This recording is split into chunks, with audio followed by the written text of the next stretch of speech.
자, 해모수의 아들 주몽이 이제 고구려를 세우는 이야기로 해서 이게 이제 3부가 되겠죠. 3부.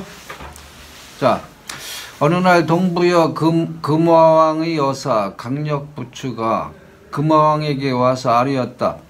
요즘 양중에 물고기를 훔쳐가는 일이 자주 있사온데 도대체 어떤 짐승이 그러는지를 알 수가 없사옵니다. 왕이 여사에게 그것을 그물로 잡아 끌어내게 하였더니 그물이 찢어져 잡지 못했다. 다시 쇠그물을 만들어 이를 잡아 그물을 당겨 끌어내니 비로소 한 여자가 돌 위에 앉은 채로 끌려나왔다. 그런데 여자의 입을 보니 입술이 몹시 길어서 말을 할 수가 없었다. 입술을 3번이나 잘라내니 비로소 말을 할 수 있었다. 금화왕은 그녀가 하느님의 아들 해모수의 왕비임을 알고 그녀를 데려다가 별궁에 머물도록 하였다. 어느 날 그녀의 품속에 햇빛을 받고 임신을 하여 그녀는 햇빛을 받고 임신을 하여 중국 한나라 신작 4년 개해년 기원전 58년입니다. 4월에 아들 주몽을 낳았다. 아기의 울음소리가 매우 크고 골상과 겉모습이 영웅답고 기이했다. 처음 유아는 왼쪽 겨드랑이로 커다란 알 하나를 낳았는데 크기가 닷되들이쯤 되었다. 금왕이 괴이히 여겨 사람이 새 알을 낳은 것은 상스럽지 못하다 하였다. 사람을 시켜 알을 말목장에 버렸으나 말들이 이를 밟지 않았다. 다시 깊은 산중에 버렸으나 온갖 짐승이 알을 보호했다. 또 구름이 끼고 음침한 날에도 알 위에는 언제나 햇빛이 비치었다. 이를 본 왕은 알을 도로 가져다가 유아에게 주었다. 유아는 알을 받아 잘 감싸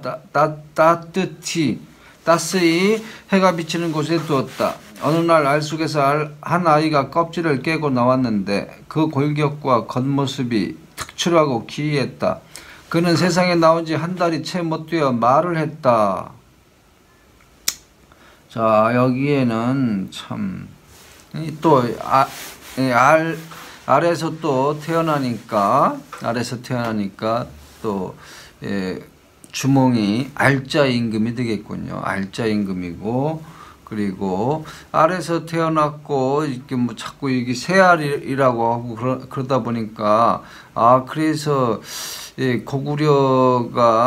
고구려를 상징하는 그런 짐승이 바로 새 종류, 뭐 새발 까마귀 뭐 이런 게 되겠군요. 자, 또 봅시다. 참 커피 한 잔, 참 봉지 커피가 참 맛있어요.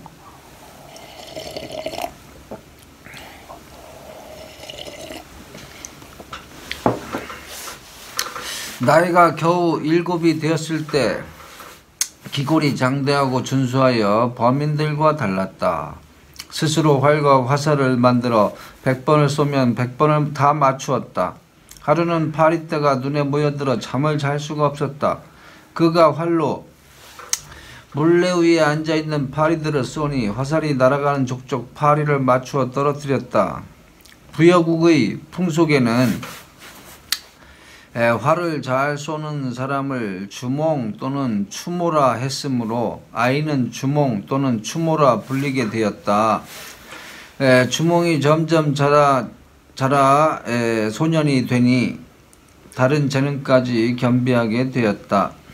금왕에게는 7 아들이 있었는데 늘 주몽과 같이 사냥을 하였다. 어느 날 그들이 함께 사냥을 나갔다.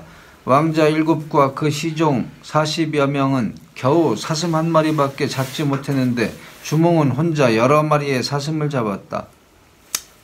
왕자 일행은 이를 질투하여 주몽을 붙잡아 나무에 묶어놓고 그가 잡은 사슴들을 모두 빼앗아 가지고 돌아갔다. 그러나 주몽은 묶여있던 나무를 뽑아버리고 돌아왔다. 이를 본 태자 대소는 크게 놀라 금왕에게 아뢰었다. 주몽이란 놈은 귀신 같은 장사이고 안목 또한 비상합니다. 만약에 이놈을 일찍 처단하지 않는다면 훗날 반드시 큰 근심이 있을 것입니다. 태자의 말을 들은 금왕은 주몽에게 말을 기르도록 하여 그의 뜻을 시험해 보기로 했다. 이에 주몽은 마음속에 한을 품고 어미 유화에게 말했다. 저는 하느님의 자손인데도 다른 사람을 위해 말이나 돌보고 있으니 사는 것이 차라리 죽는 것만 못합니다. 저는 남쪽 땅으로 가서 나라를 세울까 합니다. 그러나 어머니가 계시기에 감히 마음대로 할 수가 없습니다. 이는 모름지기 나도 늘 마음 썩이던 바이다. 내가 듣기에 장사가 먼 길을 떠날 때에는 반드시 좋은 말에 힘이 있는다고 하였다. 앞으로 네가 떠날 일을 생각해 내가 좋은 말을 골라주마. 나는 말을 고를 줄 아느니라. 유화는 주몽을 데리고 곧장 말목장으로 갔다. 유화가 긴 채찍으로 말들을 마구 후려치니 말들이 놀라 이리저리 내달렸다. 그 가운데 불그스름한 말이 두 길이나 되는 난간을 훌쩍 뛰어넘었다.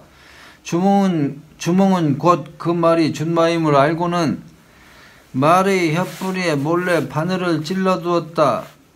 그러자 말이 혀가 아파 물과 풀을 제대로 먹지 못하여 갈수록 몸이 야위어갔다. 얼마 지나지 않아 왕이 말목장을 돌아다니다가 여러 마리 살찐 것을 보고 크게 기뻐하여 야윈 말을 주몽에게 선물로 주었다.